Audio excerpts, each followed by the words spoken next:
Welcome in to another episode of the My Two Bit Skaters Football Podcast. I'm one of your hosts, Ben, joined as always by my partner in crime, Mr. Randy, up in Gainesville. How are things tonight in Gville there, Mr. Randy? B, what's going on, my man? All is well in the land. It's nice outside, about 55, 56 degrees, winds out of the east at about 7 to 8 miles per hour, cool and crisp. Appreciate the meteorological recap there. That's always good. You got it, buddy. All right. So tonight we're going to do something a little different, as you may recall if you've been listening since the start, and if you have been, we really appreciate it. We did a season preview to start this whole pod off, and tonight we're going to give you a 2023 season recap, kind of go through a few different things. So our agenda will change just a little. As always, we'll go through the intro here and kind of walk through our mission, our vision, and our agenda for the pod. So our mission, as always, is to provide factual analysis of all things Florida Gator football. Our vision is to have unfiltered conversation around the product on the field, as well as recruiting and overall coaching decisions. Our analysis will always be based on review of film, and while we will express opinion, that opinion should always be based in some form of fact. We will also evaluate strategy and tactics that we see and observation of player personnel decisions, as well as on the field execution. So for our agenda tonight, we will start with our overall review of the overall rankings for the offense and the defense for the year. We'll then take a look at the strengths and the weaknesses of the 2023 team. We did a review of this in the preseason of what we thought they would be. We'll do an analysis of what they ended up being, and whether or not we were right or wrong on this. And I think we were pretty close actually with on a lot of these, so that's kind of interesting. We'll then go through and take a look at our strength of our record and our strength of schedule, excuse me. Then we'll do some full season superlatives, kind of look at offense, defense, and a freshman honor to hand those out.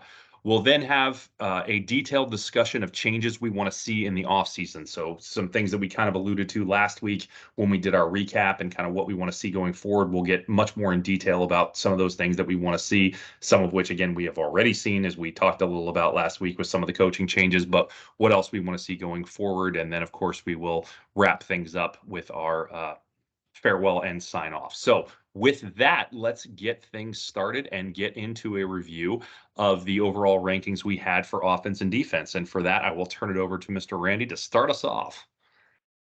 All right, B. So season recap, really interesting, kind of nostalgic as we're putting these numbers together, thinking about the games this year and thinking about what we saw on the field, right? So I'm going to take the perspective of the numbers that I put together on the offensive side of the football. Mainly from the perspective of our start position. So total offense, we have Mr. Graham Mertz in the sense of what he was able to do, 257.1 yards per game, good for number 42 in the nation. All right. I'm going to keep the theme going with Mr. Mertz here, but he was number 39 in the nation with yards per pass attempt. So this is one that was interesting to me when I saw it.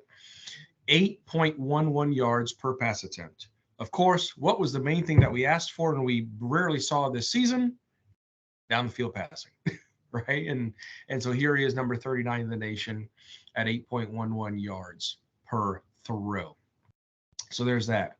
When you look at overall completion percentage, right? Number 5 in the nation, 261 completions, right? Pretty good out of 358 attempts. Good for 72.9%. Pretty solid. The other thing we're looking at, completions per game, number 13 in the nation. 261 completions, so that's about an average of about 23.73 per game. And of course, he did not play the last game of the season, so he has 11 games under his belt versus 12. So there we go. Passing efficiency, number 20 in the nation at 157.78. Passing touchdowns, number 42 in the nation. Passing yards, number 33 in the nation.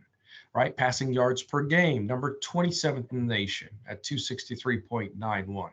This one I thought was very interesting as well. Points responsible for. You look at some offensive juggernauts and some of the different players that we have that stood out this past season. Old Graham Cracker made the top 50, number 42 with 146 points responsible for. Very Interesting, right? Just on 20 touchdowns and some change. He obviously had a 2-point conversion in there. So that's great. Couple other things I'll turn some attention to. We'll get some love on the other side is going to be all-purpose yards, right? So all-purpose yards takes in consideration rushing yards, reception yards, punt return yards, kickoff return yards. Okay. Number 43 in the nation, Mr. Trevor Etienne. 753 rushing yards, 172 reception yards, 26 punt return yards, 224 kickoff return yards, total plays of 163 plays, and 1,175 all-purpose yardage for an average of 106.82. Really, really interesting there. All right. Next up, let's look at receiving yards. This might not come as a surprise to most, but, and this is what stinks about this, Mr. Ricky Pearsall, Slick Rick, number 29th in the nation. This was a heartbreaker for me, B, in all honesty, just because he was at 965. And I think we talked about the 1,000-yard number, right? Yep. So that was tough to see. But anyway, either way, 965 yards, phenomenal season. For those of you who don't know or don't remember, we haven't had a 1,000-yard receiver at the University of Florida since 2000. And is it 1B? 2. 2002. There you go. Receiving yards per game, Mr. Pearsall again, ranked number 27th in the nation at 80.4 yards per game. This I thought was really cool. We have 2 in the top 50 when it comes to receptions per game. Our stunning Tricky Trey, Eugene Wilson III, number 28th in the nation, 6.1 receptions per game. And Slick Rick, number 41 in the nation at 5.4 receptions per game.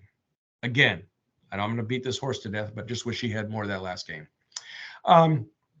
Rushing yards per game, Mr. again, Trevor Etienne, number 38th in the nation at 5.75 yards per carry. Well done, Trevor. Well done. Red zone offense. So this is something we might not have had a great scoring average. We might have left some points on the board. Okay, I know B's shaking his head. Okay, we might have left a lot of points on the board. But at the end of the day, when you look at our scoring, our red zone scoring offense, ranked number 17th in the nation. I know. I can see all of you now scratching heads. 44 out of 48 chances we scored on for a percentage of 0.917, 91.7%. Here's the breakdown, Gator Nation. We scored 15 touchdowns on passing attempts, 17 touchdowns on rushing attempts, and then added another 8 field goals. So there's your red zone. That's actually really good as far as TD percentage goes too. That's actually quite good. Right. And that's the thing. The overall red zone, and again, people red zone, right? 20 yards and in, really, really unique to see. Of all those out of 48 opportunities, we literally did not score 4 times. That's why we're at 17 in the nation. And the last thing I'm going to lead us to, and this is something I mentioned throughout the season, and a couple people asked me about as far as any relevance or not, but to me, this is tempo, it's control of the game. It does a lot of different things, right? You know, whether you want to call it Billy Ball or whatever, but time of possession, we finished at 33 minutes and 13 seconds, good for number 8 in the nation. So when you look at that time of possession, as most would say, if you're controlling that ball, you're controlling the line of scrimmage, you're controlling the flow of the game, your defense is getting some rest. But anyways, good for number 8 in the nation. I think that's a strong number. Hopefully we see that number stay the same next year. Maybe it goes up another tick, a minute, if that. But either way, great when it comes to ball control and what that means for the flow of the game. So B, that's what I've got mainly on stats, especially on the offensive side of the football.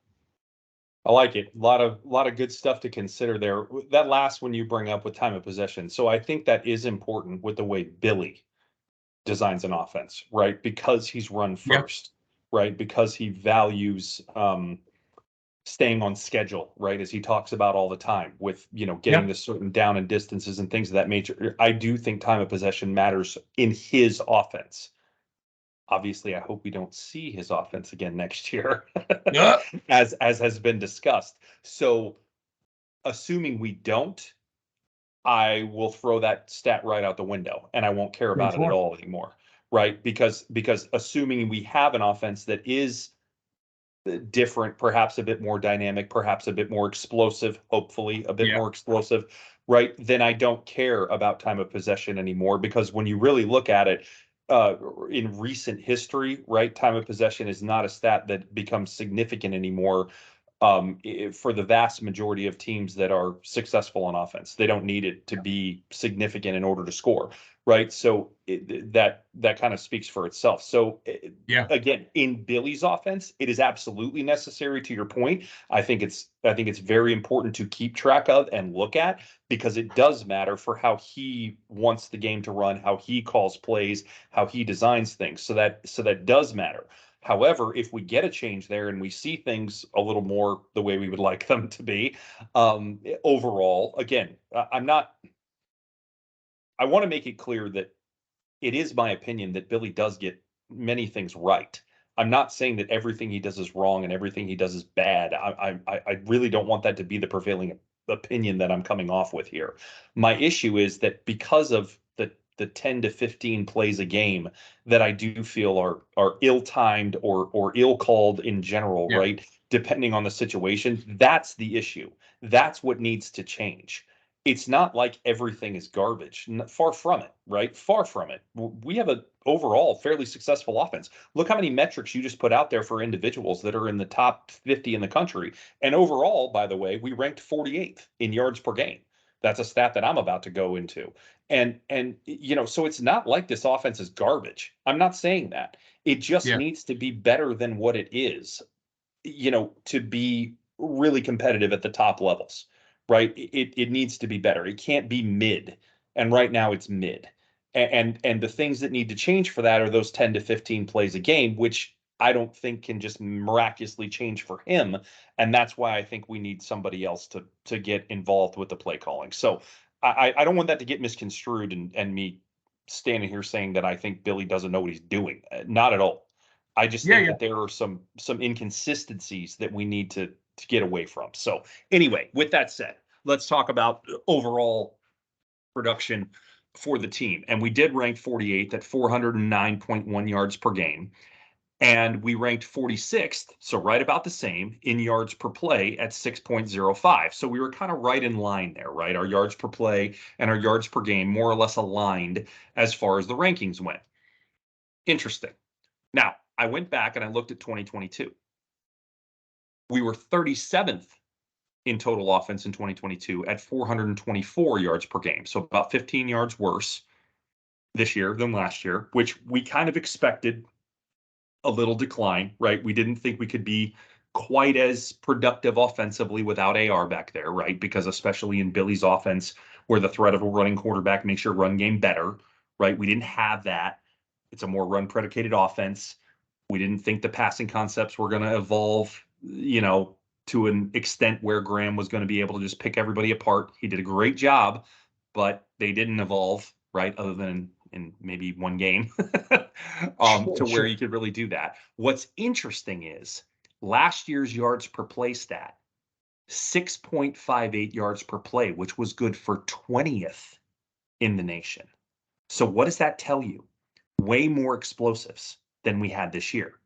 That's what that tells you, right? Way more explosive plays last year than this year. Now, in all likelihood, most of those explosives, other than a couple deep balls I can think about that AR hit on, were probably AR running the ball, right? Breaking a play and busting one for a 70-yard touchdown or a 50-yard run, right? He did that frequently.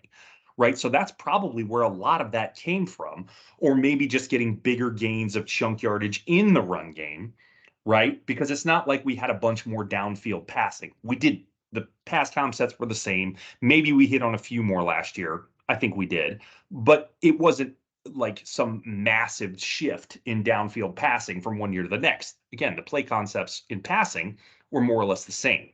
It was the run game that shifted so much. And of course, you had a better O line last year, significantly better O line last year that allowed you to run the ball more effectively, more consistently, right? So these were the differences you saw, and as a result, you saw a much more explosive offense. So or at least the potential for it.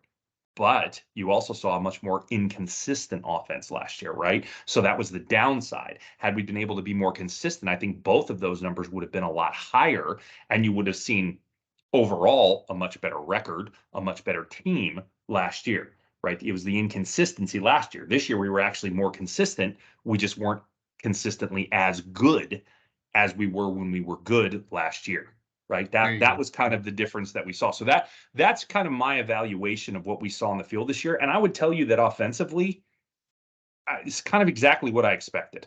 Like when I look at the overall stats and I look at these things, it more or less is like, yep, that's what I thought we'd get. For the most part, it really fits right into line with what we thought we'd get preseason, with the exception of Mertz. Probably not probably, he did outperform expectations. He was better than we thought he would be. You and I, thought that he would be better than what a lot of the projections would be, but I Yeah. think, even Yeah. outperformed what we thought, right? Would you agree? Yes. Yeah. 100%. You ain't wrong. Yeah, I think he was definitely better than probably anybody expected. However, he was limited by what was going on offense, right? So when we look at the offensive stuff, I think that's kind of the story that it tells us, right? Not enough explosives, overall pretty dang consistent, and decent production. North of 400 yards a game in total offense is not bad, right? There's nothing bad about that. Is it championship level? No, right? No, it's not.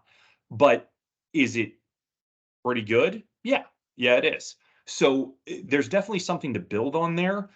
I just think we need, again, more explosive plays to add into the consistency. If you can put that in, but keep the consistent play down to down, game to game that we had this year, now all of a sudden you're working with something, right? Now you're talking top 25, and then we're cooking, right? Then we're in business. So it'll be interesting to see how that can potentially build, especially if we do hire an OC, and we're starting to hear some rumors. So fingers crossed, fingers crossed. That's all I can say. So let's transition. Let's go over to defense here. Um, so total stats for defense. I know you've got some individual ones as well that to call out. Maybe not as many individuals as we'd had on offense, but I Right. know you've Right. got some stuff to look at for the team as well. So kind of the same story on defense as on offense that I wanted to look at. So we ranked 68th in yards per game allowed at 382.2, but we were 118th. So there are 132 Division One FBS, excuse me. The Division One, Division Two thing may never go away for me. It's ingrained in my brain. So there are 132 FBS football teams. We ranked 118th in yards per play allowed, 6.44 yards per play. Ouch. So look at that comparison: 68th in yards per game, 118th in yards per play. What does that tell you? It tells you that when we weren't making mistakes and giving up huge chunk yardage, we were really solid. When we were making mistakes and giving up huge chunk yardage, obviously that's what defined the rest of the season, right? And that's a really interesting thing. Compare this to last year. Last year we were 96th, so almost 30 spots lower in yards per game allowed at 411 yards per game. Mm. That's almost 30 yards a game higher, right? Just shy of 30 yards a game higher. But we were 101st in yards per play at 5.92. So again, basically in line, right? No real difference there. 5 ranks, right? It's essentially the same. Super interesting. So our yards per play reflected our overall ranking in yards per game versus Yeah. this year, where it was completely divergent. It was 50 spots apart this year. Last year it was 5. Just think about that. What does that tell you? It tells you that this defense was actually pretty good most of the time. You have some stats to back that up as well. It was pretty good most of the time, except when it wasn't, right? And I know you may be saying, like, oh, okay, who cares? What does that mean? But it matters. It matters because when you're consistently good, right, it's because you're doing the right things, you're doing the sound things, and you're not making mistakes. Well, this team was doing the right things, doing the sound things, and occasionally made mistakes. You clean up the mistakes, and all of a sudden, boom, we are in business. I am telling you, I am like 85% confident that this defense is bordering on elite next year. It requires some players coming back that we can't lose. It requires us staying healthy. And it requires a couple of guys that were young this year getting over the learning curve and developing the way they need to and tackling. Jordan, Castell, I'm talking to you. But if that all happens the way I think that it could and should, this defense is seriously bordering on elite, not just great, elite next year. I'll mark it down right now.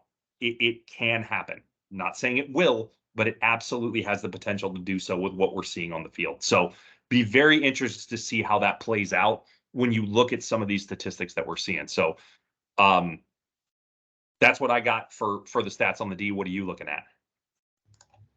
Like it, man, and that's, it's unique that you say elite, because most people listening to that is probably going, what is Ben drinking? Is he drinking something?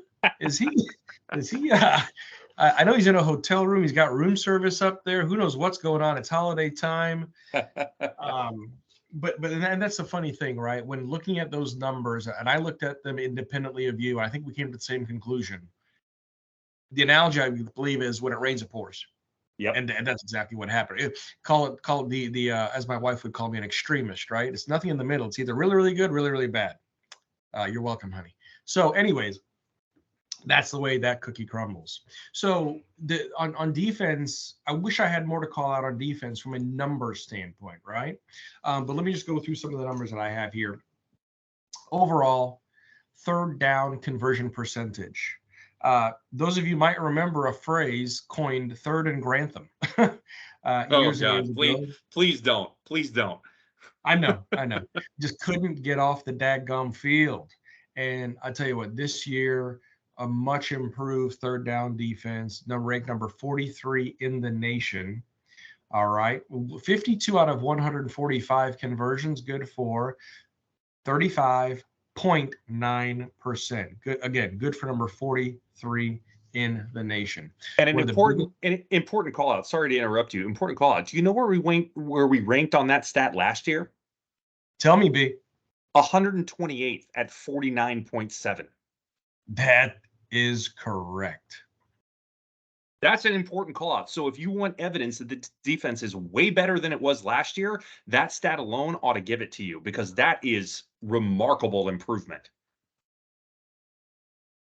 Yeah, talk about the dark ages to a renaissance when it comes to a third down conversion percentage. So that was huge. Now, granted, there were some different plays, some wild plays that we had this year. Of course, at Missouri, you give up a completion here or there. I know. You give up a completion or two in a couple different games. Again, you give up a completion or two, you're not going down to the wire, in South Carolina. But whatever, it is what it is. So there's that. First down defense. So this is what's tough about first, because you talk about 3 and outs, you talk about all these other things. First down defense, the Gator defense allowed 212 first downs. Good for number 22nd in the nation. So from a first down defense standpoint, very good in not allowing the offense to get set, get in rhythm, get down the field. To Ben's point, when it was good, it was really good. When it's bad, it's really bad. Again, do you know where we ranked on that last year? Tell me, B. 115th. Need I say more? Dramatic improvement. I mean, that's almost 100 spots better. That's ridiculous. So again, these things keep pointing to this defense is way, way, way better. It's just making sure we clean up the mistakes and the consistency. And it's really not even that much consistency. For the most part, the consistency was there. It was just slips here, slips there. And again, it just seemed like every time we slipped, the other team just maximum pain inflicted, which again, doesn't always happen for the record. Like, it's college football. Mistakes are made. It's not the pros here, right? Mistakes are made Exactly. all the time. Other teams don't always get the maximum damage inflicted when a team makes a mistake, but man, it seemed like it happened to us left and right. It was just brutal, just brutal. So, It anyway, was. again, sorry I It keep was. interrupting you, but it's just this. I'm pretty passionate about the defensive thing. No, 100%, 100%. No, it's good, man. It's good. It's good. Back and forth. Fourth down defense. Most people don't really take a look at the Gators, right? 4-4-13 for a percentage of 30.8. Fourth down That's not defense. so great. Huge. Okay. What happened? What did Ben just talk about regarding giving up? Giving up excruciatingly big plays, explosive plays, ill-timed plays. This was tough. It was still better than last year, for the record. No, I get it. I get it. But at the same but time, it's like, that's still tough. That's tough. That's a tough one. right?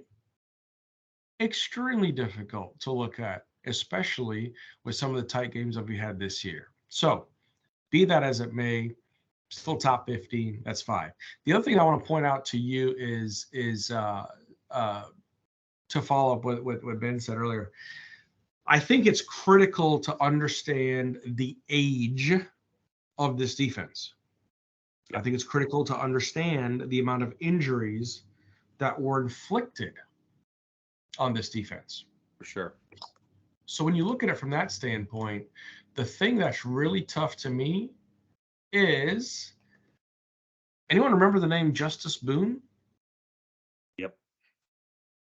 Right? Edge rusher. He was poised to have a phenomenal second season. And of course, tears an ACL, hurts his knee, done, out for the season. I expect to see him back next year in full effect. Shamar James, he was pretty much our leader on defense this year. He pretty much filled the void of what Ventrell Miller was last year. And Shamar, after that Georgia game, again, we had some guys come and try to fill. Jordan did the best he could, but the loss of Shamar, huge. It was felt. For sure. It was felt. And so hopefully, kneecap surgery, everything's fine there. Rehabbing, it's fine. He comes back and fills out where we really need him to and excel. And so that's really what's going to make the defense, I think, more complete, especially when we look at these other pieces in here. And another point that I'll talk to is what Terada Mitchell had said on the podium a couple weeks ago regarding the future of this program, the future of how the defense looks, and how this can be perpetuated moving forward with these young guys. And the other term I'm going to use is scar tissue, right? There's not a lot of scar tissue before this season. Youth. It's really tough to build up scar tissue when you don't have that much experience. But guess what? There was a lot of scar tissue built this season. There's a lot of growing up that was done this season, a lot of learning that was done this season. So on that basis, that should spell a whole lot of insight, and not to mention a whole lot of momentum and experience for these guys moving forward. Jordan Castell, I'm going to go ahead and single him out. Right? Again, took over essentially as quarterback of the defense when Shamar went down. 60 total tackles on the season. All right? 30 solo, 30 assisted.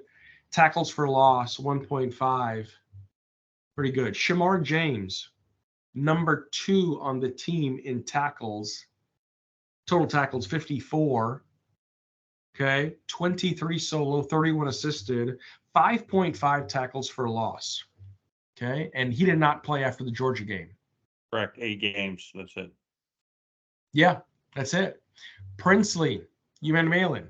Again, with him, we look at a unique season because we thought would have done a little bit more damage in the backfield. Pro Football Focus had him ranked pretty high. Total 39 tackles, 22 solo, 17 assisted. But look at this numbers: 11.5 tackles for loss, 7 sacks. Yep. Led the team both categories. And then, of course, Scooby, number 3 team overall tackles, 53 tackles, 26 assisted, 27 solo, 4 tackles for loss, 1.5 sacks. And So they were all in the first 2 games of the year. Yeah, and that was a tough thing, right? Seeing Scooby and B, you called it out. After that Kentucky game, yep, he wasn't the same. He wasn't and the so same. Right? So everybody else coming out of it, Miguel Mitchell, 37 tackles, Bryce Thornton, 34 Bryce Thornton, true freshman. Bryce Thornton. How about that? He only played in I think he only even showed up in 5 or 6 games and had 34 tackles. I like the future for him. I like the future for him. Right? As far as he gets a little bit quicker. He gets the plays down, positioning down. He puts on another 8 to 10 pounds of muscle. He's in great shape. He's your hitter, buddy. He's the guy you want to see knock somebody's teeth out. I'm telling you. Oh, I'm sure Major Wright can't wait to see that develop, come into play. You have Cam Jackson, 32 tackles, Nunnery, 28 tackles, Cersei, 26 tackles, Jason Marshall Jr., who was absolute rock bottom in tackles through game 4, is all of a sudden top 11 in tackles on the team, 26 tackles. Yep. And we'll round it out with Tyreek Sapp, Kelby Collins, Jalen Kimber, and Chris McClellan. So that is my overall recap of some of the defensive stats and numbers. Again, I tend to agree with B. A lot of opportunity, lights out, changing defense next year, lockdown defense. We'll see. Yeah, and 2 other things I want to point out just very quickly, and then we'll move on. Point them out. Second worst in the country in total turnovers with only 7. Yeah. And only 22 sacks, which is tied for 91st. So ranked very poorly in 2 key metrics for defense. And yet 68th in total yards allowed. Right. What does that tell you? Now, granted, it tells you, one, that those 2 stats need to improve. We'll start there. However, what happens when they do improve? Well, ruh-roh. You know what I'm saying? Because you clean up a few of those mistakes, you get a few more takeaways, you get a few more sacks, and all of a sudden, holy crap, this defense is lightning in a bottle. I am saying it. I stand by it.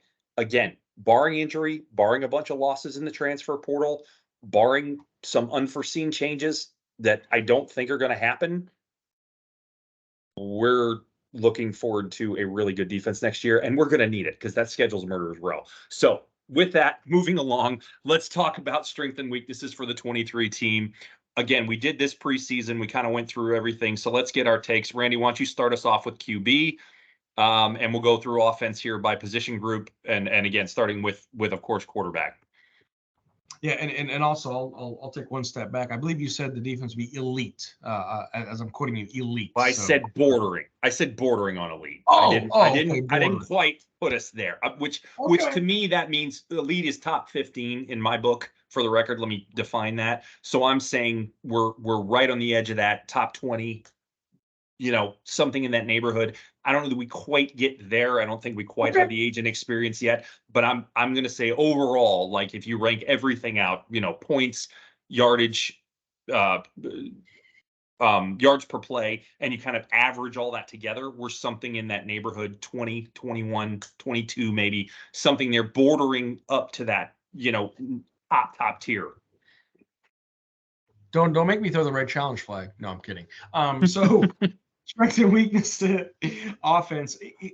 All I'm going to say is Graham Cracker Mertz did some things that I tell you what, in all honesty, remember us saying to the effect, we needed a field general. We needed some leadership. We needed someone to come in and not wow and not have these amazing plays and try and, sometimes you try and do too much and get a grand slam. Well, all you need is a single, a double, you move the runner along. And when you look at where he ranked from the offensive stats that we just went over, Graham Cracker Mertz did a lot of great things. Great things. When you look at overall, he did exactly what we need him to do. He did exactly what he needed this team to do in the sense of his cadence, his direction, his leadership style, and everything else he stood for. Everything else. The main thing that I wish we could have seen a little bit more of is a little bit more downfield. Yep. That's it. A little bit more downfield, a little bit more utilization of the passing game, but that's it. Outside of that, the other thing that I really enjoy from Graham is seeing his reads, his progressions, Yep. the way you check. Now, the main thing too there is the fact that offensive line need a little bit more time and the amount of sacks, as we spoke to. But overall, I can't say enough about Graham. I can already keep going on and on and on, and I'm not sure if Gator Nation feels the same way or not. But in my humble opinion, based off the stats, based off what we saw in some of the eye tests, he just did what we needed him to do and be a field general coming in here and directing this offense.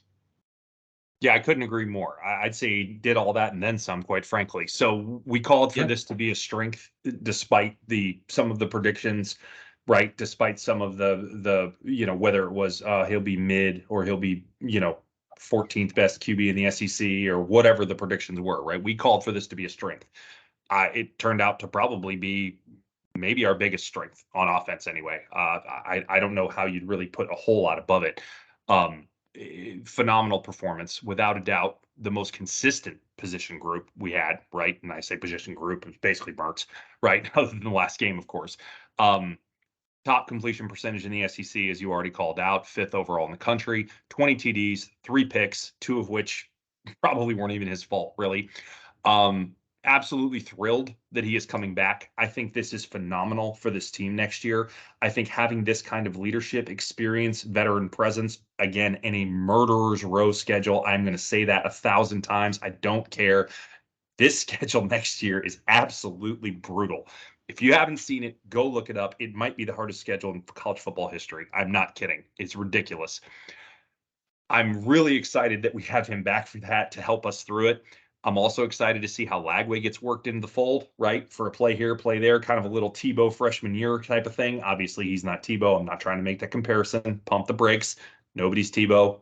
Nobody ever will be, in my mind. Whoa. Guys elite and is pretty much untouchable in my book. However, what I'm trying to say is I want to see that same kind of, let's get him on the field here, let's get him on the field there, get a play for him, get him some experience right in his freshman year, and let's have Graham show him how to be a leader, right? Because I think that is maybe as important as anything for Lagway going forward. Not that I don't already think that he knows a lot about that, but I'm just saying that Graham is second to none that I've seen at the college level in really showing how to do that the right way. Again, hopefully all this happens with a new offensive coordinator. So just going to keep putting that one in there. So with that, let's move on. Let's talk O-line. I called it a weakness at the start of the season. I think you were kind of middle of the road on it. I think you were kind of like, well, I can see some pluses with these guys, and we'll see. Obviously, it ended up being a weakness. I'm sorry to say I was right. We never seemed to find continuity. We never seemed, to be able to gel, right? Both because of personnel and injuries, right? Whatever it was. This must be better next year, period.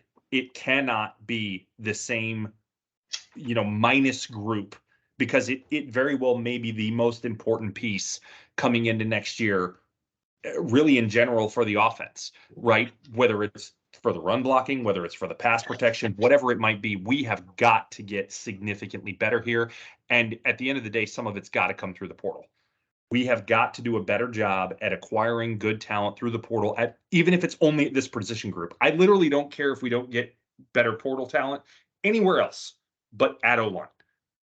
Just get me some at O-line, please, Billy, please, because this team is going to be in a world of hurt next year if we do not have a better O-line. It is going to be a huge, huge issue if we do not do something about it, especially when you consider the fact that, as far as I know anyway, Mazkua is gone because he is no longer has eligibility. So you lose one of the more solid pieces you had. Kingsley is gone, so you lose depth there, even though I think Slaughter's drop off is significantly less than it was to start the season. So I'm happy about that. But Yeah. now you've got Cam Waits playing one of the tackles. Currently, you have George playing the other tackle, which we know is a huge liability and has to change, right? He can come into guard, perhaps take over for Mazkua, which would be great, but then we have to fill that tackle position. And I don't know if Cam Waits and Barber can both play him, but then you've got another guard spot that becomes an issue. And because Richie Leonard was also a senior, right? Or I'm sorry, Lindell Hudson was a senior. Excuse me, not Richie Leonard. Hudson. He's a freshman. Yep. Hudson was also senior, so he's gone. So you've got to get more talent on this line. I love Richie Leonard. I think he's going to do good things. We'll see what happens with Roderick Kearney as time goes on, but he didn't play very much, if at all, this year. So there's got to be some development, but there's also got to be at least get me a solid tackle that can play in this league at the tackle position, right? George can potentially play in this league at guard. He can't play at tackle. He proved that all year. I don't want to see it again. So we've got to do something to improve that. That's really where it lies. This unit's got to improve significantly, whether it's continuity within the players that we have to a degree, but also it's got to get better through some portal acquisition. It just has to. I'd like to see at least 2 decent guys coming in. We brought 2 in last year, really 3. We lost Kiana, obviously. That was a tough deal. Yeah. It is what it is. I don't know that he was going to work out anyway. I'm not saying anything against him that he wouldn't have. You just don't know. But I'd like to see us be able to do something similar this year, except it needs to be, at least 1 really solid hit again, if not 2. So got to happen. So that's where I stand on the O-line. What you got? I'm not going to deviate from that. And when you look at great points, first of all. Secondly, when you look at the preseason predictions and kind of what I said specifically, I thought that size, when you look at the overall lineup and you look at the height and weight, I'm going, okay, that's gonna yield some good things. Oh, but here's the problem with height and weight. If it doesn't move, if it's not agile, if it doesn't stay healthy, we got big problems. Yep, right? for sure. And so go back to George. Right? When you look at him from a tackle standpoint versus a guard standpoint, Damian George got feathered around this line this year. Yep. Right? It wouldn't surprise me if in one game he goes left because he thought he was playing right guard, but he was actually on the left, and he left tackle going back. And it was amazing to me to see how many rushers just went right around him almost effortlessly. I think I could have gotten around him. Anyways. Be that as it may.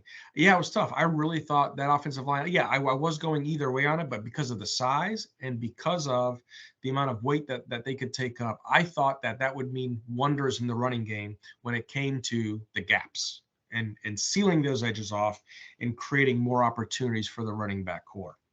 And there were times when that happened, in fairness. There were times when that happened, but it wasn't consistent. There were times, but it wasn't consistent, and times were few and far between. When you look at what we did in Tennessee, and to name and then obviously what we did when we went up against Missouri, because Missouri was supposed to run the lights off on us, and James Schrader and what he's done all the year, right? Ended up shutting him down. Anyways, that was really tough to see the struggles on offensive line, because you figure if offensive line play was a little bit more consistent, that's got to account for 1.5 wins, whatever the number. For sure. You give Mertzy another 0.8 seconds, 1 second, whatever the number, and as he's reading, as he's progressing, throwing away the football, whatever the case might be. And I'll tell you what, B, look at those 3 picks. Every single pick that Mertz has was not a clean pick. Agreed. The last one was probably going to be, because it was an overthrow, but the sure. the other 2, yeah.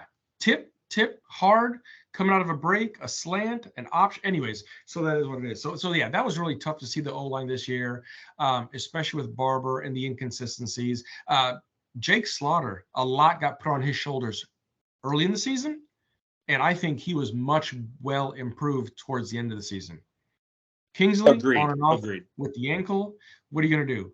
Lindell Hudson, I tell you what, when he came in there towards the end of the season, showed some drastic improvement Agreed. when it came to some of the run game, right? But just again, not sustainable. And George, again, I agree with you. I think he needs to be a guard. He does not need to be in a tackle position in any way, shape, or form. But Yep. either way, really need this line needs to be robust, especially if what Billy said is true. He got hired here because of his mentality, because of his philosophies, and because his abilities to control the line of scrimmage. I'm sorry, still waiting on that last part, Billy. Well, Still waiting on that last part. first year was pretty good, not this year. So anyway, Especially with two offensive line coaches, two co-offensive line coaches. yeah, Just well need to see a little bit more. that needs to change, but that's another conversation. We'll get there. Let's move on to running back. Oh yeah, Fire man. away. I you know what? Running back core, amazing. I tell you what, when you look at ETN and you look at Johnson, most people think, oh, these guys, they're competing for a starting job, this, that, and the other. We of course saw, Trevor's brother joshing, about, free ETN, this, that, and the other. These guys are roommates. They feed off each other. They want each other to do well. They're tapping each other's helmets, jumping up around, this, that, and the other. Really happy to see this core do what they did this past year. Again, wish it was a little bit more, but so happy to see them intact. Let's see if they will be intact moving forward for 24. And then Treon Reb gets a few touches here and there to help displace some of that load, maybe from a workload standpoint. That's going to be great. And then people, if you haven't forgotten a name, I'm just going to say Cam Carroll should Baby. be back Watch this out. fall. Watch out for Cam Carroll. So for those who Right? didn't see the spring game last year, watch out for Cam Carroll because that guy Oh, yeah. looked as impressive as anybody in that spring game. He's explosive. He's got a great first step. Now he did tear an ACL, so we'll see what happens if he's still got it because sometimes that can mess up a running back. But yeah, watch out for Cam Carroll. I'm with you there. I'm pretty high on old CC there. We'll see what happens when he comes back. But very interested to see what he looks like coming back next year. And again, this running back room is just going to continue to be loaded. I'm right with you there. Sorry, I realized I kind of cut off the end of your point there. Were you through? No, go with it. The only thing I was going to say, my player comp to Cam Carroll, and it's a stretch, but Isaiah Pacheco for the Chiefs. Because when you see Cam Carroll run, Yeah. he puts his foot in the ground and he Yeah. just goes at you, kind of Yeah. like Pacheco. I like it. So I like it. that was the He's last point there. strong, hard nosed back like that. A lot of Yes. power in the running, but also has speed. I like it. It's a good comparison. Yeah. Um, Yeah. so I'm right with you there. Still, obviously, a very deep room, ton of talent. Only looks to get better as long as we keep Trevor. So for those who don't know, a lot of rumors circulating around possible transfer. I don't know how true or how sound those rumors are. It seems like when you get a rumor on that, everything explodes. As far as I know, he was supposed to meet with Billy today. Haven't heard anything. Wouldn't really expect it to today. No news is good news. Let's hope it stays that way. Here's hoping we don't see that name in the portal. But at the end of the day, we have a ton of talent here. And even if we do, it's certainly not what I want. Obviously, nobody wants to see that in Gator Nation. There's no question. But at the end of the day, we'll survive it even if we do because of the talent we have in this room. Um, I did hear today that it's trending, looking like Montreal will probably not go pro. So you keep a ton of talent, a ton of experience, and a ton of volume of carries right in the room, whether Trevor stays or goes. So it's not going to be world ending if he does. But I obviously, of course, really hope he doesn't because I don't think there's any question he's the most dynamic and explosive back we have there. Would like to see him get a lead role regardless of whether Montreal stays or goes. I want to see him kind of be the starter, right? And get slightly more of a lion's share of the carries. I do think it's good to still have kind of a two-headed monster there. I think it's better that way to mix things up. But I think Etienne needs to take more of the lead role, kind of like he did in the Mizzou game, right? And in the Tennessee game, really. But I think it needs to be driven, not just riding the hot hand, right? At the end of the day, it was the O-line that hurt the production of this unit this year, right? When they, as we already said, when they were good and they were solid, we ran great. When they had a bad game, we didn't run the ball well, as you might expect, right? It's really what it comes down to. So at the end of the day, that is what it is. So moving on, let's talk receiver. We kind of called this group kind of a wild card, a little exciting, right? To start the year, we weren't really sure exactly what to expect, didn't know what kind of production we were going to get out of some of the freshmen. I would say overall they really delivered on the expectations. Ricky, of course, exceeded expectations, I would say, without question. He was excellent. He'll be missed. He just declared today, obviously, he's going pro. I don't think he really had a choice, to be honest. I'm pretty sure he was a senior and didn't have any option Yeah. to come back. Maybe because of COVID eligibility, he could have come back for another year, but he's not. So he is going pro. Um, but obviously, ecstatic about Trey. Kid's phenomenal. Um, and I'm also really looking forward to see what Gene and Mizell can do next year. We saw little flashes this year. Gene got hurt. I think that slowed him down. Mizell didn't show up on the field as much. I think he's got a little bit of a learning curve with the offense. Still, hopefully he gets through that. And don't sleep on Hawkins. So for those who don't know, Gerard Hawkins is coming out of IMG, and he is an absolute burner. He is probably faster than anybody we have on the team right now. And Mizell's really fast. And Trey's really fast, as you've seen. And he could have a freshman impact. He's somewhat similar to Trey did this year. I think they'd use him differently. I think he'd be more of a deep threat, but he is an absolute burner. And as far as I know, he's a very solid commit. I think he's absolutely coming and could have an instant impact next year, kind of like what Trey did. Again, I don't think with the volume of catches, but I think as far as being explosive, for sure, he can fly. So he's a track kid, 4.2 40 speed, off the charts. Look out for that one. So that's my call out a receiver for now. We'll see where it goes, but overall, I didn't really have whether it was a strength or a weakness. It ended up kind of being more of I will say it was a strength more than a weakness. I can't really call it a full strength, but I think because of Trey's emergence, it ended up being more of a strength than anything else. So what you got on receiver, bud? Yeah, I don't disagree. I don't disagree one bit. The one thing I enjoyed about this year was, again, I wish he'd gotten 1,000 yards, but it was close. But to have two receivers, right, in the top 50, any team, there was no other team that had two receivers in the top 50. Really? We went over That's that stat interesting. earlier. That's That's it. interesting. Huh. That's huge, right? When you look at receptions per game, 6.1 and 5.4, no other team had two. So that's groovy. Wow, that's awesome. Right. I'm looking forward to see Gene and Mizell on the field. Now, is Graham going to work with them a little bit more this offseason and connect with them more? No pun intended. Let's see if that does work. And then I'm sure Lagway is going to come in. Lagway throws a pretty ball, right? Nice tight spiral. Let's see if he gets some snaps. Those guys can build some synergy moving forward. Hawkins, dude is quick. Will he outrun the ball? I don't know. That's going to be tough. And then we'll see what happens with Khalil Jackson, right? Yep. Overall, a lot of people are, and I've heard this from a couple sources, like, well, wide receivers will be questionable, this, that, and the other.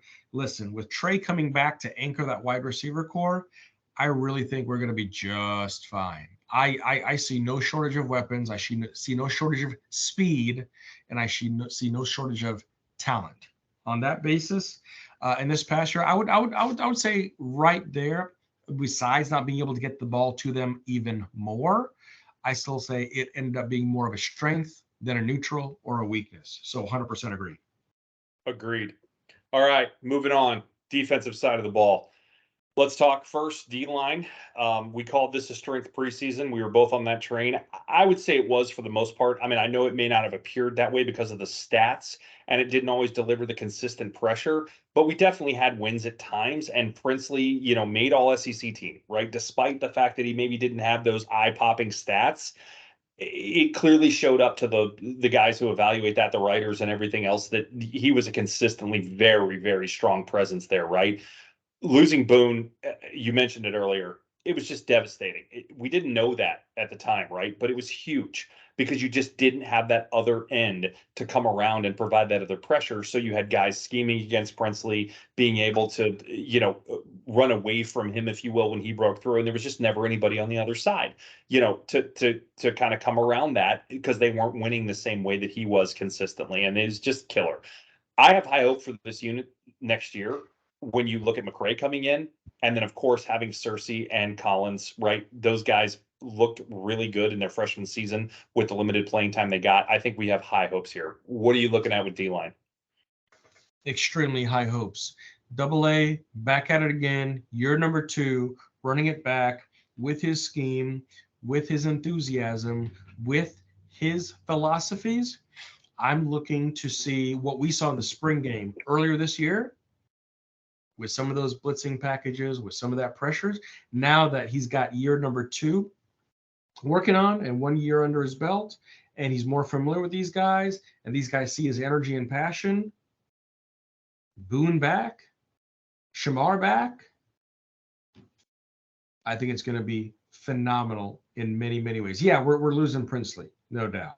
Well, Right. I mean, that hasn't happened yet, but I think it definitely will. And that's the thing, right? I know it hasn't happened yet. I don't want to speak it in being, but when you look at everything else, the draft shock and everything, all the other things considered, be shocked I'll, if it didn't. I'll just put it this way: I'll be shocked. Exactly. Yep. Exactly. For sure. And then really glad to see Boone making great progress in the offseason. He comes back healthy. Again, SEC football, you win in the trenches. Fall of 2024. Gauntlet, absolute gauntlet of a schedule. So we're going to need to be more aggressive and deeper in the trenches to win there. And we'll see if Big Dez tones down to 430, 425 to do some more damage in the middle. I don't know. For sure. All right, time to say the bad word. Talk to me about linebacker. Oy.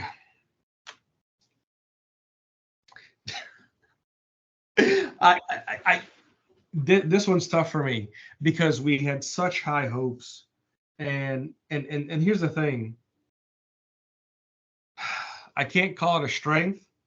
I'd say it's almost neutral. Ooh, but I'd say not for me. Neutral to the backside because of what was given up. I know, and that's why I struggle with it. That's why I struggle with it so much. Outside of that, I'll give you that in the first half of the year. I'll give you neutral in the first half of the year. But here's the thing: a lot of things change after that Georgia game, and that's where a lot was exposed, right?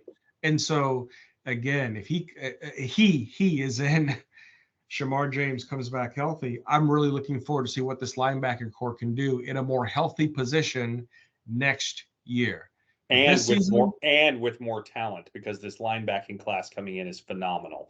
Now, I won't have expectations that they'll play a lot as freshmen, but man, do we have some talent coming in.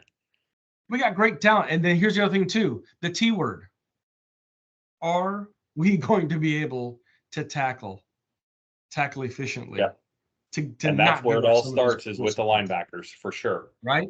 So and that's the biggest question mark I think we're going to have going into 2024, because if AA did those tackling drills like he said he was doing in the start of camp,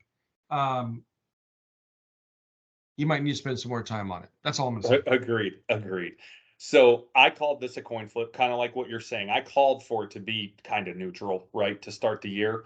I missed here, in my opinion, by far. I think this was, without a question, our weakest unit on defense, especially once Shamar got banged up. And remember, he got banged up before he went out. And I don't mean in the Georgia game. I mean before that. He kind of caught a glimpse of that knee injury in Kentucky. And then ultimately it got worse. And then, of course, resulted in the dislocated kneecap. And then that was it. Once that happened, woof, it was just terrible. It wasn't great before that. It was okay. It was pretty good to start, actually. First couple games were fair to decent. Then again, he gets banged up. It gets worse. He goes out. It gets bad. Again, I said it. We have a terrific class coming in, but this is not a position you can usually play super well as a freshman, right? It's just too much going on, too much to learn. You saw Shamar as a freshman, right? He was out there. He was trying. He showed some stuff, but ultimately it didn't happen. Neither did Scooby, clearly. We need to either exceed that expectation freshman with one of these guys, or have Shamar come back better than ever and get help from at least one other player with experience. And frankly, I don't think it's Scooby. My money is potentially on Wingo. I just question him so much in pass coverage. So I loved what he put on film at the end of the year in run defense. He was phenomenal. He looked the part of everything I wanted him to be in the run game. God, he's such a liability in the pass coverage, and I don't know why or how to make that better or why it can't get better. But anyway, it is what it is. this unit has got to be the most improved unit next year if we want to be that unit that I talked about on defense. I think it can be, but it has to be. It's the crux, it's the core. It's by far, again, in my opinion, our weakest unit, and it's got to get way better. So that's that. Moving on, corner. We called for this to be a strength.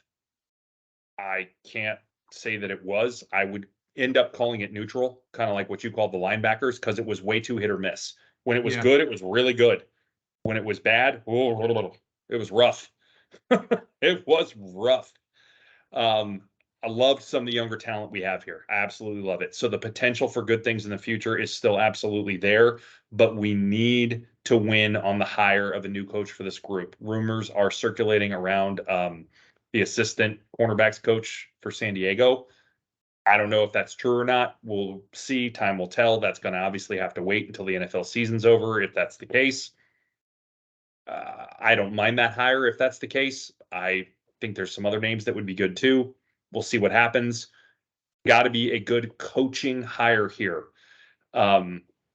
Needs to be recruiting too, obviously, but I think at this point in the story, the coaching might matter a little more than recruiting. I'm not saying they can't, they got to be able to recruit, of course, but the coaching is going to matter here because the development of these guys obviously is key. That's what we look to have been missing with Corey, from all indications that we saw on the field, right? From the film we saw, that seemed to be the missing element. And that can't continue to miss. We have talented guys here. We need to develop them. And then obviously we need to get more talented guys in, but the development is key at this point. So that's where I'm at on corner. What you got? Yeah, but it's going to be really interesting to see if Will Harris, if that is true, right? Because based off when we look at Will Harris, don't know that much about him, but being back in California, USC, back in the quote unquote glory days, right? Hopefully some of that translates and does some good things. Corner was tough, man. Real tough when you look at what we saw.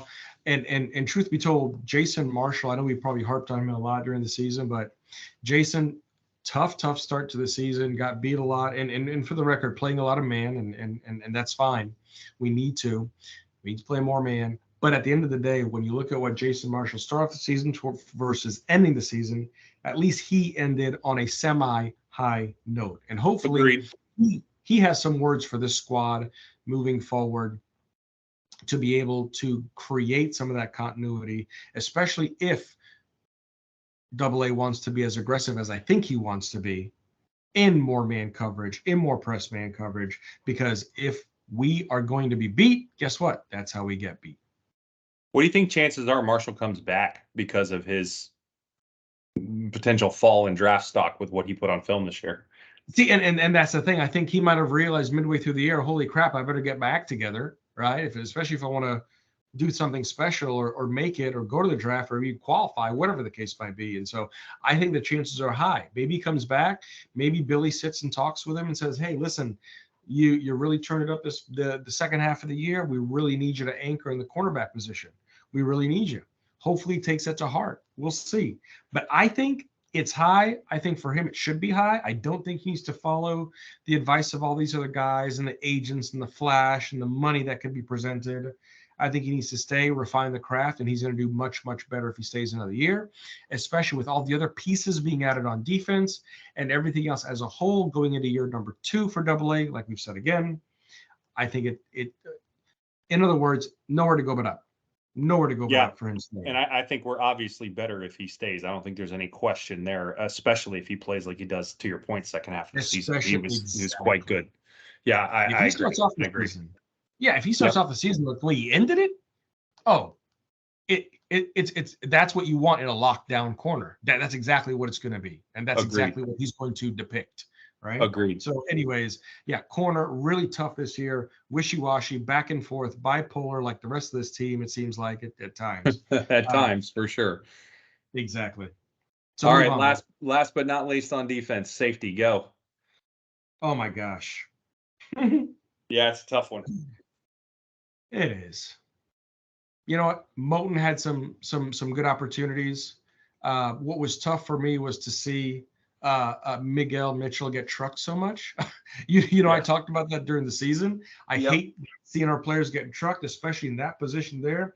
I really hate seeing it get trucked or hurdled or leaked. So here's the thing about safety this year, the weakness, overall weakness. Agreed. And here's the thing, I was so excited to see some of these pieces come together. And truth be told, for RJ, I thought for whatever reason, unless he was not completely healthy this season, I thought there was a little bit more to be desired there, right? A Oh, little bit more more than a desired. little more. He was a disappointment for me for sure. Yeah.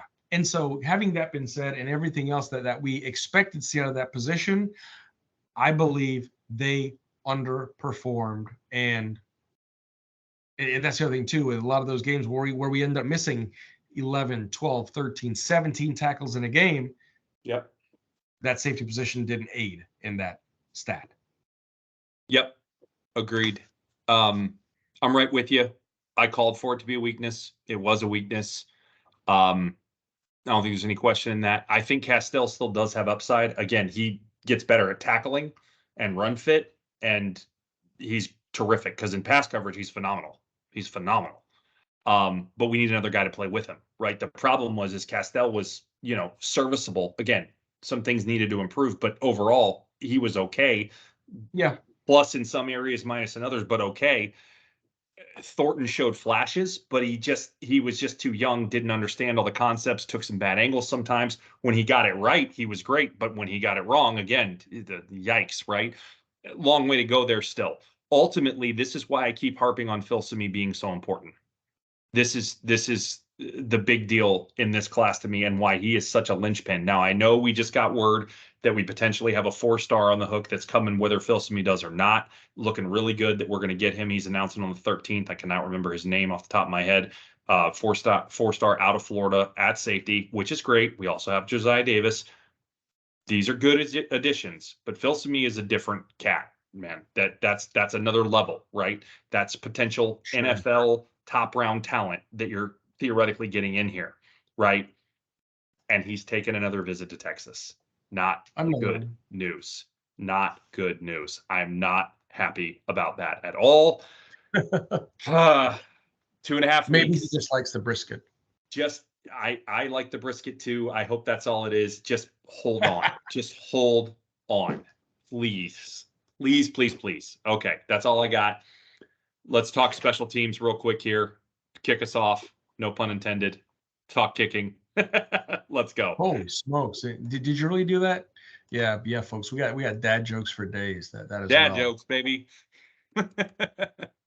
Never fails. Hey, you know what? There's a little switch in kicking, a little switch up in kickers, and one of them entered the transfer portal. So be it. No problem. Trey finished 17 for 21 for 81%. That actually tied for top 44 in the nation, despite 2 crucial misses at FSU and 1 crucial miss at the end of regulation at Arkansas. Yep. So that was the thing that was tough there regarding the field goal kicking unit. Because I remember years back, people might remember the Swamp chanting, Eddie, Eddie, Eddie. Is a field goal kicker that hard to come by? I should tell my son he should just start doing field goal kicking. Maybe that'll work. But anyways, Trey Smack finished the season 17 to 21, top 44 in the nation. Much to be desired. B, what do you want to do? So we called it a weakness preseason because it was last year and It we was. needed to see it improve to be proved wrong. It was still a weakness, obviously a terrible weakness until we switched to Trey. Then I think it became a strength. I know little wobble there to finish the year. Again, Yeah. no pun intended, dad jokes. But Wow. he I think overall he's a very strong kicker. I'm really very happy that he got some quality experience this year. I think he'll be super solid and only get better as we go forward. Frankly, I'm not worried about it going into next year, which is nice, right? It's nice to have that. And I believe we probably won't have to worry about it the year after that either, because I think he'll stay. So I think Yep. we've got 2 more years of a really solid kicker that I'm not worried about, which is great. So with that, move on. punting. We called it a strength. It ended up being a strength. We were a little worried to start the year because we had a few things go Yeah. on, a couple shanks, couple what's going on, Jeremy. We didn't know. He ended up the second ranked punter in the country for the second year in a row, by the way. So phenomenal stuff there. Kid's great. And I think we have at least one more year with him, correct? Yes. So good stuff Bingo. there. Be glad to have him back again. Another strong punter. He's still no Tommy Townsend. Man, that guy. I watch him on Sundays with the Chiefs, man. I'll tune in for the punts with the Chiefs, which granted there aren't that many, but good grief, he is still a master at dropping that ball inside the 10 and just having it stop on a dime. He's phenomenal. I loved him. I miss him. But still, I like Jeremy. He does good things. He's still got a monster leg. Just needs to work on his control a little more sometimes. But hey, overall, no complaints. What do you got? What do you got for punting? Talk to me about the Solid. offense. Yeah, definitely. Not a problem there at all with anything you said. He had a bomb his career long on the season, 67 yards. Yes, it was left-hand English. He got the roll. But overall, B, you said it, overall number 2. I would say total net punting, number 4 in the nation. So net Yep, punting, 2,052 punt yards, 92 return yards, right, on 43 punts, 5 touchbacks, and a roughly 43.86 yards a punt. Good for number 4 in the nation. it's really Decent good. on the return. And overall, it turned out to be a strength in a lot of situations. For sure. No question. When you're top 5 in both of those metrics, in total yards and in net yards, that's phenomenal. I mean, that's really good. All right. So returners. What returners? No, I'm kidding. We didn't have a Return. lot of returning. No, returns were tough. Returns were a lot of touchbacks this year, a lot of touchbacks, and the returns that were a lot of fair catches. Ricky had majority of his were fair catches, except for a lovely return that he had Yep. to set up great field position last game. Outside of that, I feel like Ricky had the most fair catches out of all of them. Trevor, a fair catch or two in between. Jason Marshall got 2 returns, not a lot of yards, but it was neat to see him returning the football. Outside of that, it's not like we had Brandon Powell back there returning the football. No, but you called out ATN on the few returns he got to have 200 and plus return yardage on kickoffs. It's actually pretty impressive because he didn't return that many kicks. So, He didn't. he continues to be a force back there when he does get the ball. You are correct. And that's what went to his all-purpose yards, right? As far as the returns go.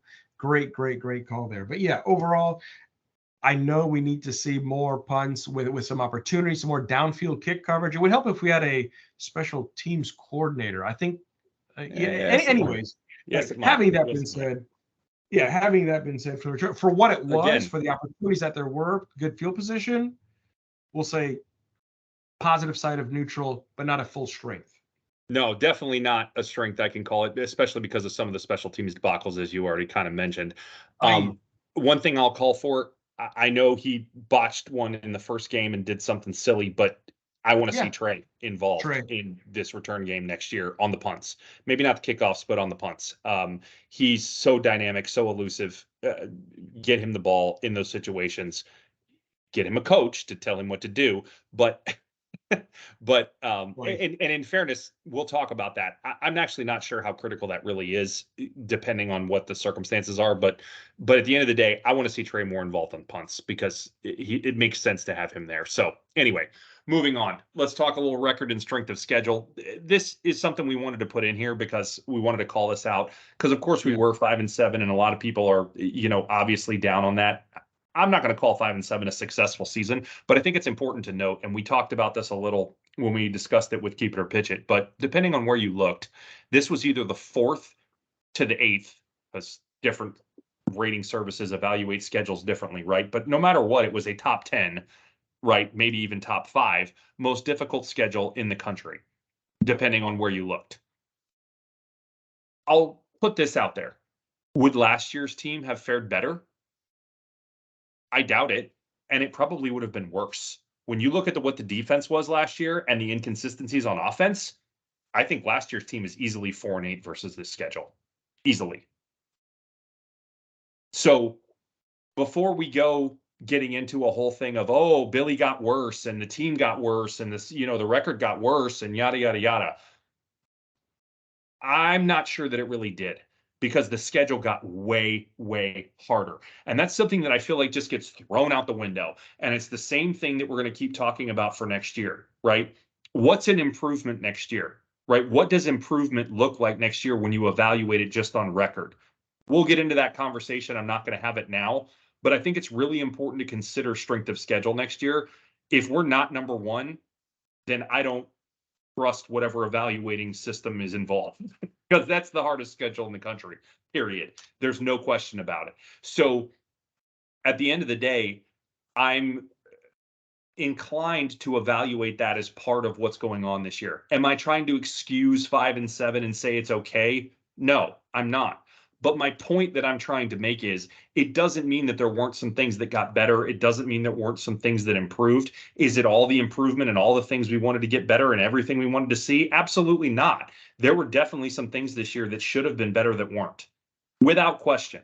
And there's some question marks going into this offseason that absolutely have to be addressed and improved. And that's, something we'll get into here shortly. But at the end of the day, that strength of schedule was legit and seriously contributed to the record being what it was. And for the record, again, dad joke. Hey, We were a field goal and a 4th and 17 away from 7-5. What you got?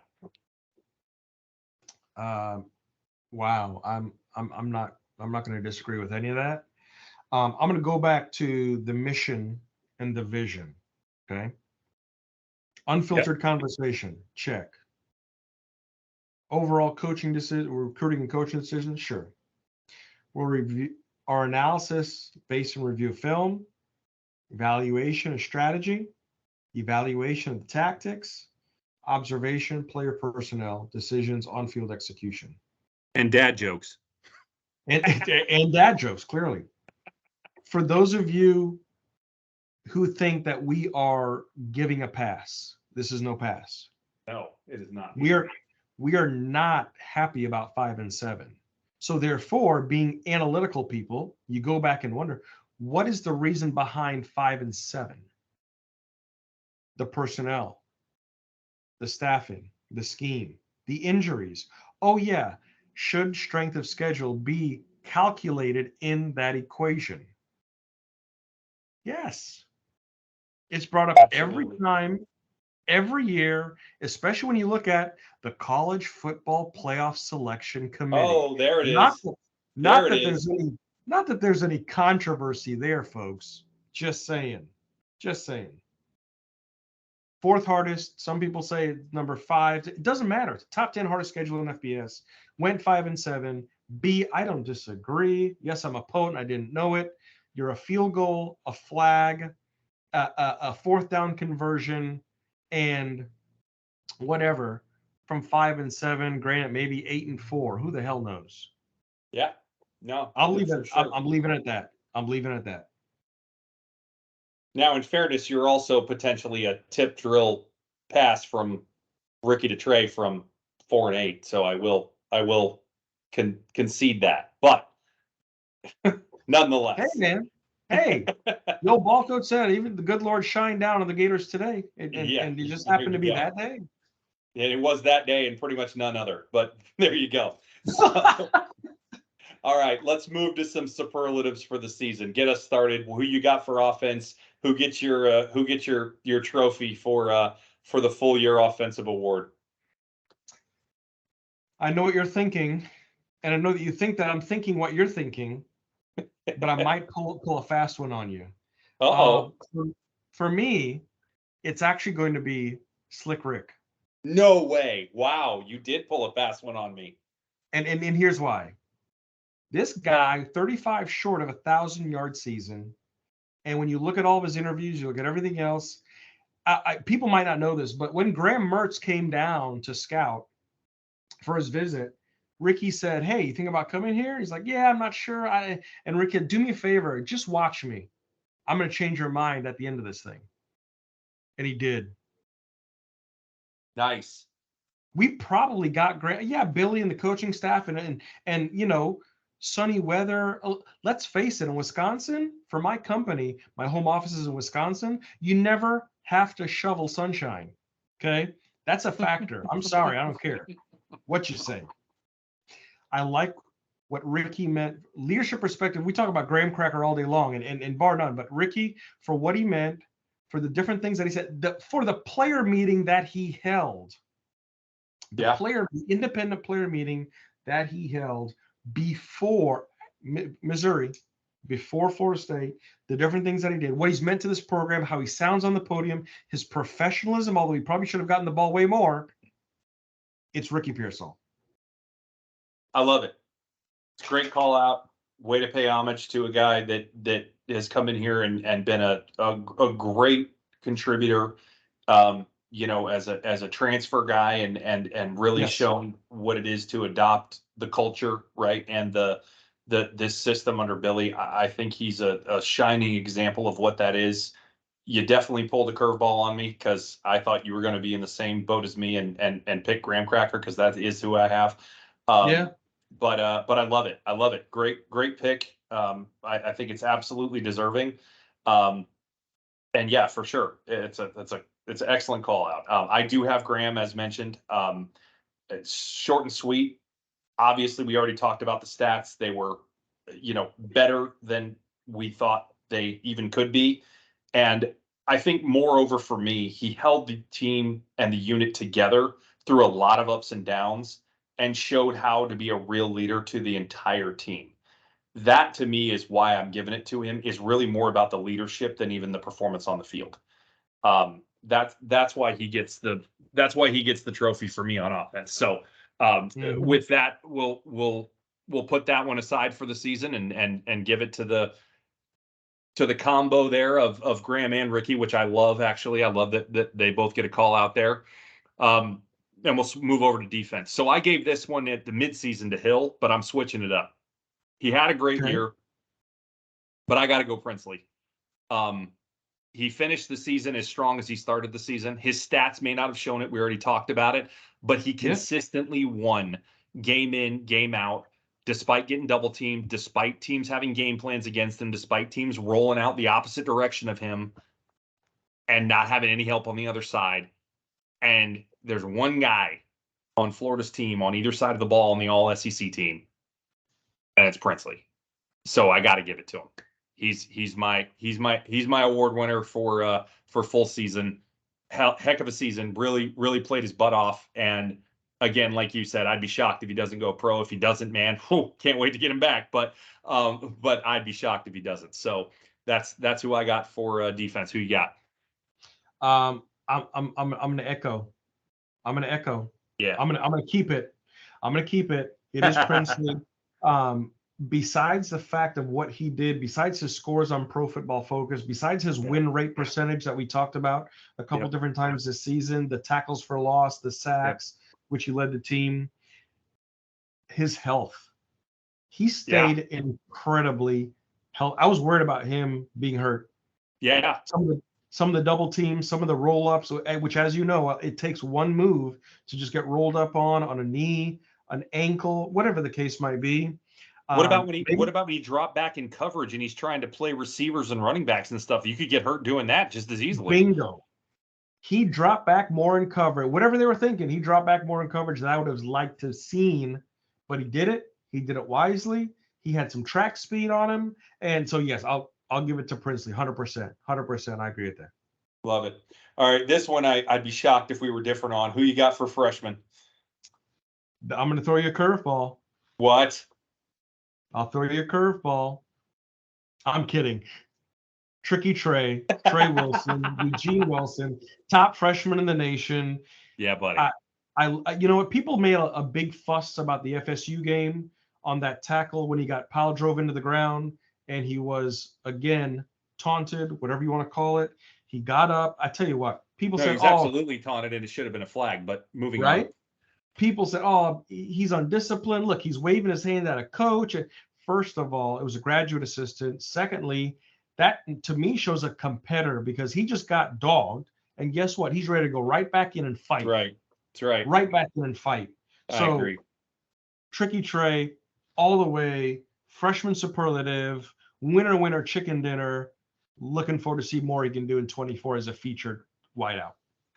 Yep, 100%. Really excited about the future with him. Love to see him put on a little more weight, maybe even catch a little more speed in the offseason with some of the conditioning. Uh, you called it out earlier, 28th in receptions per game. Here's a comparison stat for you. Guess where Marvin Harrison Jr. ranked in receptions per game? Uh-oh, please tell me, B. 38th. Wow. How about that? So just throwing that out there. He was better than debatably the best receiver going into the draft this year in receptions per game. Now, I know that's not like the all-defining stat, but nonetheless, pretty cool. So, just wanted to throw that out. All right, let's move it along. Final section here to look at some things. We want to have a really detailed discussion around the changes we want to see in the offseason here. Um, it's kind of going to revolve around coaching structure, coaching personnel, and player personnel. So we'll start with coaching structure, right? So this is kind of how the coaching setup on both sides of the ball is laid out, or potentially both sides of the ball and special teams, right? So biggest thing for me here to call out is just the two O-line coaches, right? This is something that Billy brought in so that, because he's the OC, right? So we can have two O-line coaches, and the structure just isn't working. Right. It's clearly not working. The O-line, despite I understand there were some talent deficiencies this year, but at the end of the day, this unit did not overperform its talent in any shape, manner, or form. In fact, if anything, it might have even underperformed slightly on its talent, right? It was not good. So we are not getting results from having two O-line coaches. It needs to change. We need an OC. Two I-line coaches does not make sense and is not working. And I could also, of course, make the argument for a special teams coach, but I'm actually less concerned about that than the other piece. If we end up with an OC and lose an O-line coach and don't get a special teams coordinator, I'll live with it, right? The special teams things, there were gaffes, no question. But can I stand here and say that I think it actually cost us a game? I know you can make the Arkansas argument.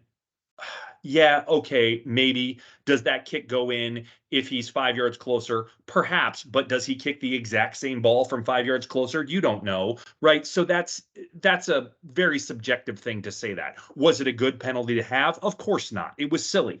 Were a lot of the penalties we had silly on special teams? Yes. But did any of them truly cost us the game? I don't know that I can go there. I'm not sure I can really say that. Should we even been in that situation with Arkansas? Absolutely not. Right? We should have dominated that team. So that's a whole nother conversation. At the end of the day, I'm not sure the special teams coach is really the absolute must have. What the absolute must have is an offensive coordinator.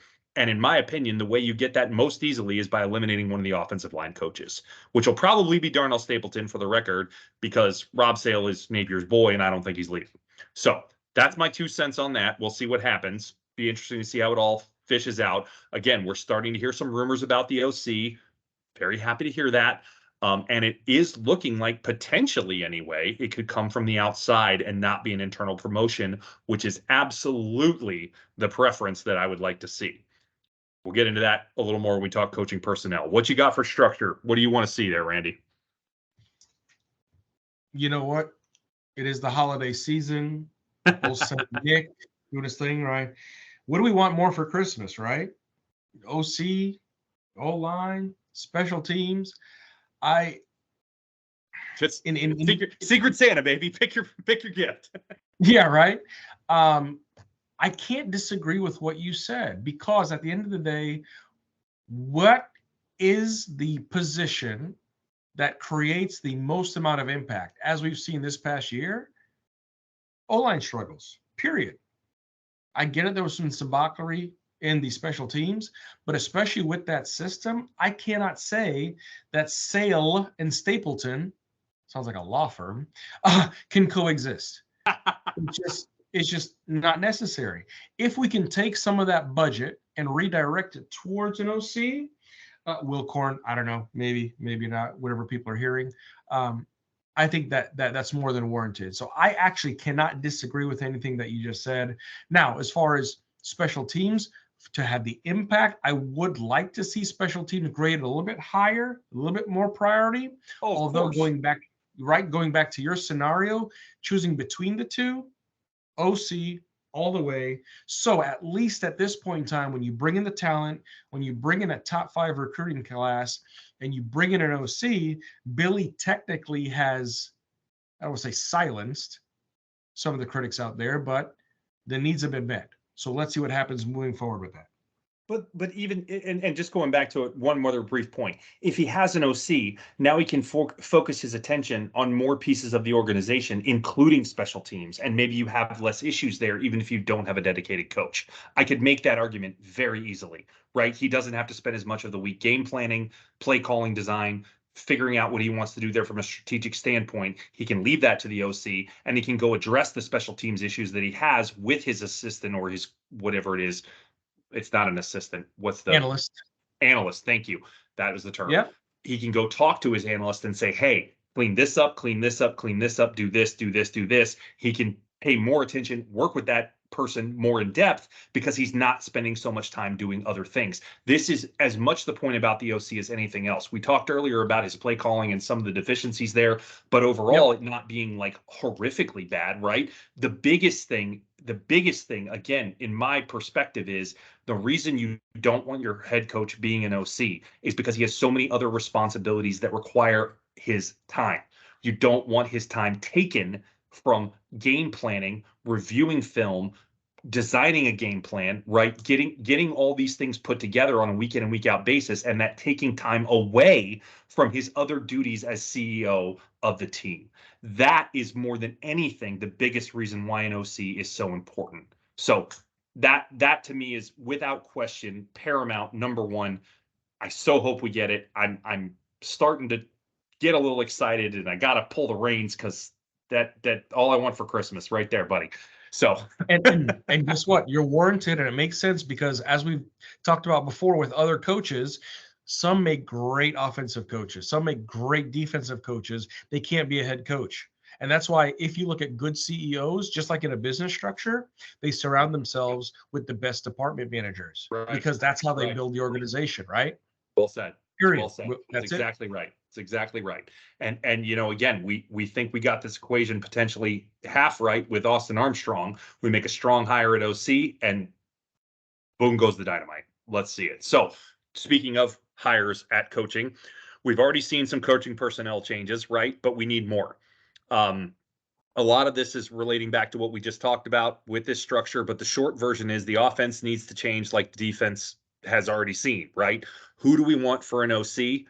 Who would we prefer to come in? I don't know that I have like a set person. I think the biggest thing is I would rather have it come from the outside, right? I kind of already mentioned this. I don't really want to see Russ Callaway get promoted, right? That's potentially an option, but I don't want to see it in my desired world because I'd be worried that he ends up just being Napier's, do boy, right? That basically Billy says, okay, you're the guy. However, do this, and this, right? And he's not actually designing his own game plan. He's just doing whatever Billy tells him, and he's kind of a de facto OC that really is just taking all his direction right from Billy, and it's kind of the same thing, except maybe in-game play calling belongs to him, and that's it, right?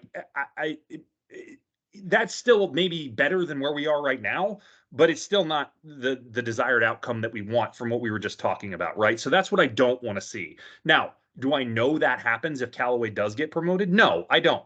But do I have suspicion that it might? Yeah, I kind of do. So that's my concern if we see it from within. My hope is it is an outside hire, somebody who certainly would have connection, probably some kind of relationship. You don't normally see that happen when it doesn't have those ties, right?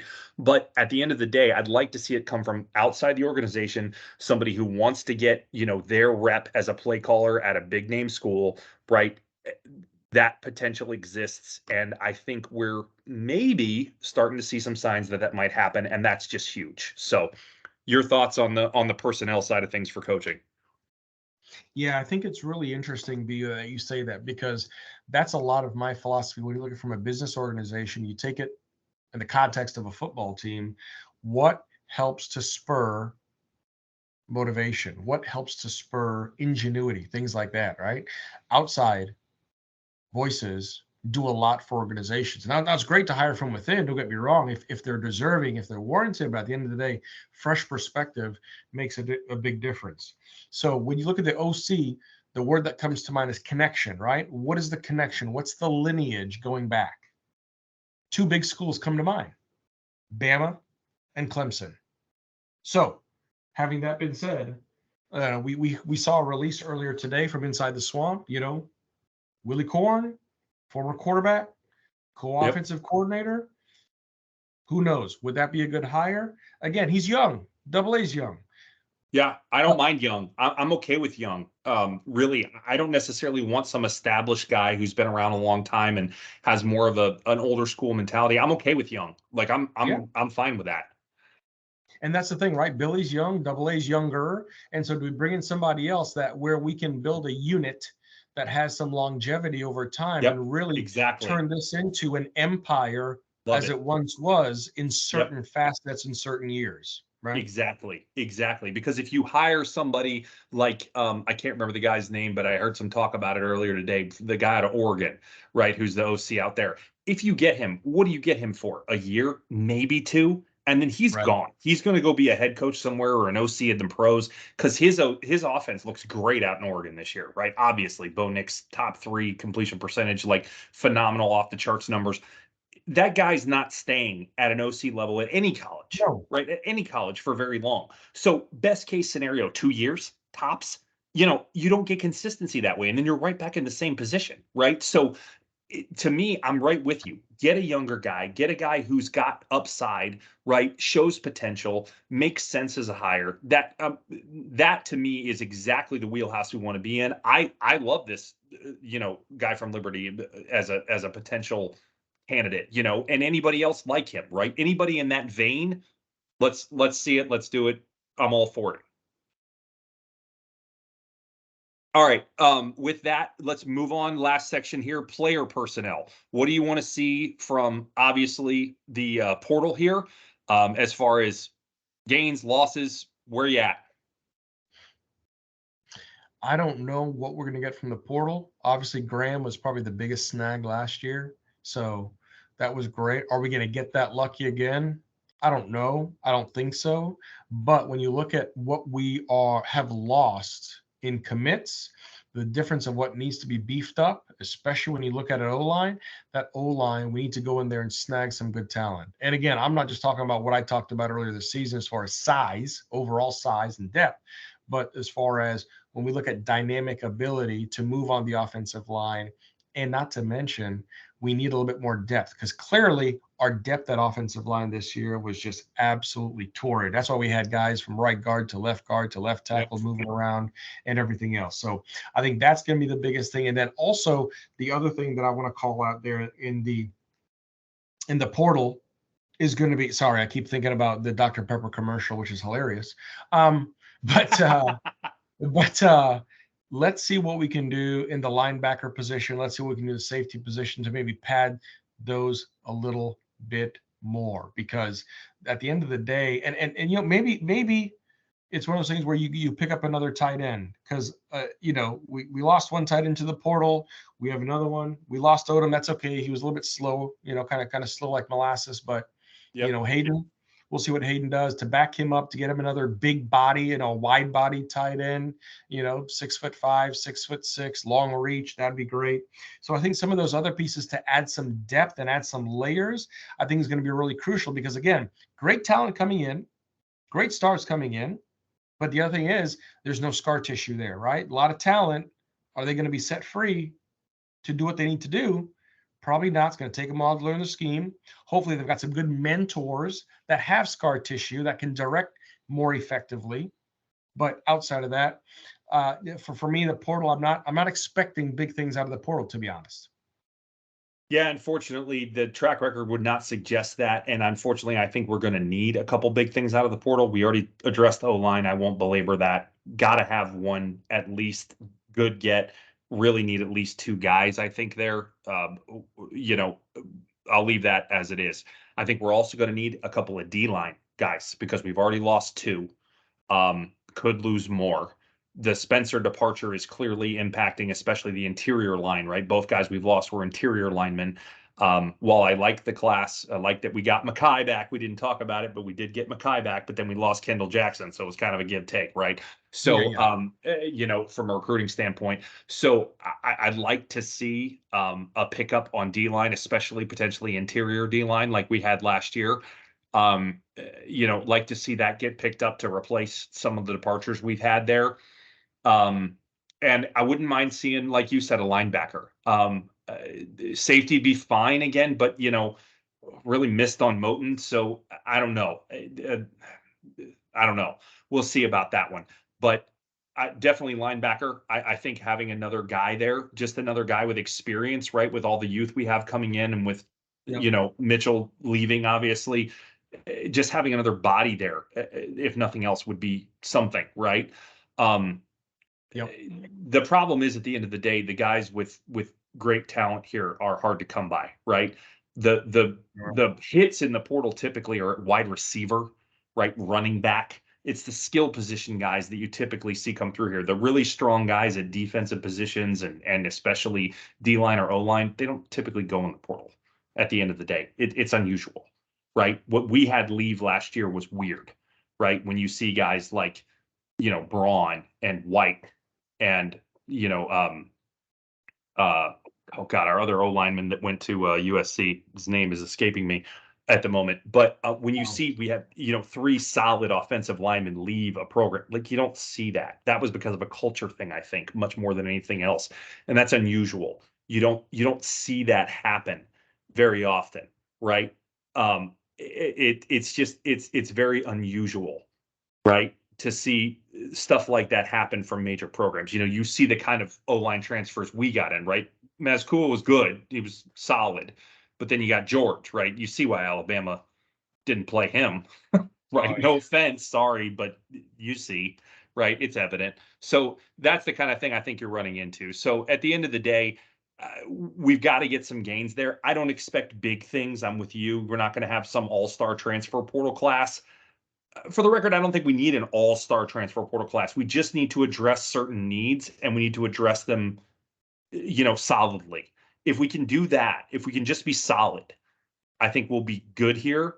And I think we have a really good opportunity going in next year to really build on some things and potentially make possibly some bigger steps than I think people think we're going to make. I'm not saying I'm know that's going to happen, but I think the potential at least exists there if we get some of the changes that we're talking about here. Um, uh, it really does exist for this team to actually make a significant stride in year three. And for the record, I think that's absolutely needed, because if we don't see one, I think Billy's gone. And then I don't know kind of where you go from there. So presents That's presents a true. difficult proposition. I'd rather see him make the improvements, Yeah. stay, and continue to develop the program, because I think that's better for Florida football in the long run. I really do. Yes. So that's what I'm rooting for. But will it happen? I don't know. We'll see. So, any other thoughts before we close this sucker up? No, but my only other thoughts are, let's see if we get some of those Christmas switches this year. Obviously, Billy Yeah, and the buddy. staff are hard at work. We'll see what happens. But either way, some unique things happening. And I'm all for the youth. I'm all for the excitement. Can we be patient? Can we have a improved squad for fall of 24? And we come out? Can we be competitive? Can we maintain, hold our own, and unlike this year, win some really close one-score games Yeah, I think that's what it's going to take to have a even semi-competitive season against that schedule. in lieu of that schedule? We should start counting how many times I talk about how hard that schedule is. I think that's 5 this pot alone. That's So five. we'll That's be five. we'll keep a count running. But no, I'm right there with you. Let's hope for some good Christmas presents here. Let's hope for a great recruiting class.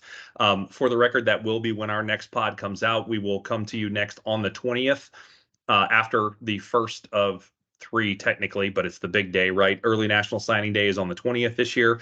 That is when we will come to you that evening and talk about the class and how it kind of all shaped out, because usually everything's pretty much done by that first day. So we will bring you an update then in that evening. I believe it's a Wednesday, and we will talk to you next at that point in time. So until then, wherever you are and whenever you may be listening, thanks for taking the time, and we'll see you around, Gator Nation.